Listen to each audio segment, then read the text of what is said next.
What's up guys, I'm the East Coaster fan, and today we're here to mourn the loss and explore the legacy of the current version of Carousel of Progress, which just closed at the end of 4th of July weekend.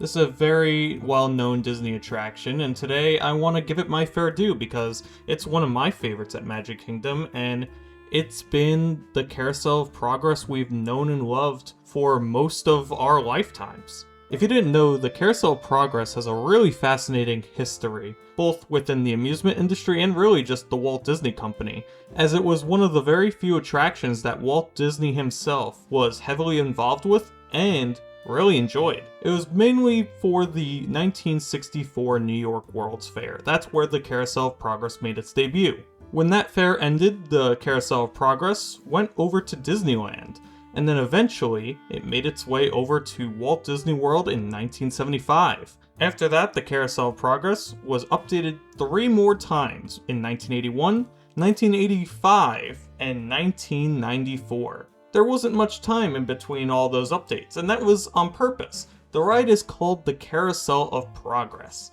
During the show, you see the evolution of Progress, from the turn of the century to present day, and sometimes even going into the future. But 1994 was the version that just kind of ended up sticking around longer than the rest. In fact, here's a crazy fact. It's been the 1994 version for the majority of the Carousel of Progress's life, and because of that, it's become really well known and quotable amongst Disney and amusement park fans. That being said, it is most certainly dated and needs an update.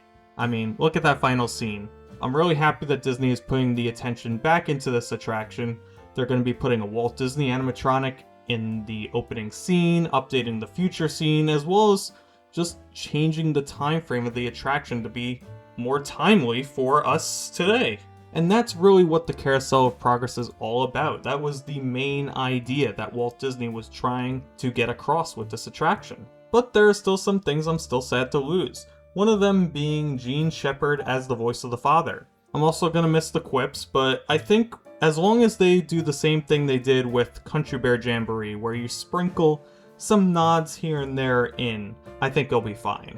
And then other quirks, I've always liked how the lights go out in the second scene of the attraction. I hope they are able to bring something like that back. It would be really cool if they kept some of the turntables and scrims that reveal the animatronics, but I could definitely see them doing without that. And of course, the very memorable Great Big Beautiful Tomorrow song is gonna maintain. We're not going back to Now Is the Time. As opposed to some RIP videos, I'm actually quite optimistic about this update. I'm gonna miss the old attraction, of course, but this version of the Carousel of Progress is by far the most documented, so the memories of this version of the ride are gonna continue on, and hopefully we have a new version that people love, appreciate, and make new memories about.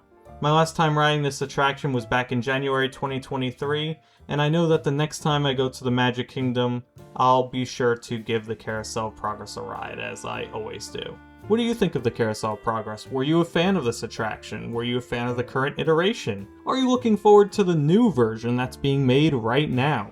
Be sure to leave your thoughts in the comments below. If you liked this video, please make sure to give it a like, and if you really liked it, be sure to subscribe for more roller coaster and amusement park content.